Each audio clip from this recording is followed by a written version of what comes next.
کابل کې وسلوالو غلو د یو ډاکټر ژوند واخیست.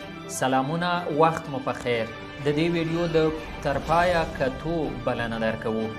بیګا مقام د کابل په ښار 18مه حوزه کې د دشتې برچي په سیمه کې د شهید عبدالرحیم ښوونځي ته څیرمه وسلوالو غلو یو تن ډاکټر په ډزو وژلی.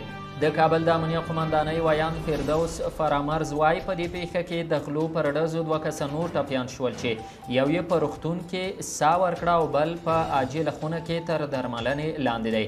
عیني شاهدان وایي چې وسلوال غله د ډاکټر درملتون ته ورننوتل او د ډاکټر په ګډون یې 2 کسه په ډزو وژل او د درملتون روپۍ له ځانونو سره یوړې. د کابل د ښار اوسیدونکي د وسلوالو غلو او اختطافچیانو له لوري له ناامنۍ سره مخ دي او هره ورځ د ښار په منځ کې خلک لوټل کیږي، تښتول کیږي او وژل کیږي.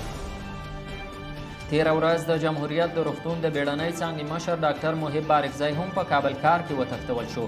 د ناامنۍ دا پیښې داسې مهال کیږي چې همدا پرون د کورنیو چارو سرپرست وزیر مسعود اندرابي د کابل پولیسو ته امر وکړ چې غلا او مجرمین دې له پیژندل کېدو سره سم د ټوپک په مرمۍ وولي.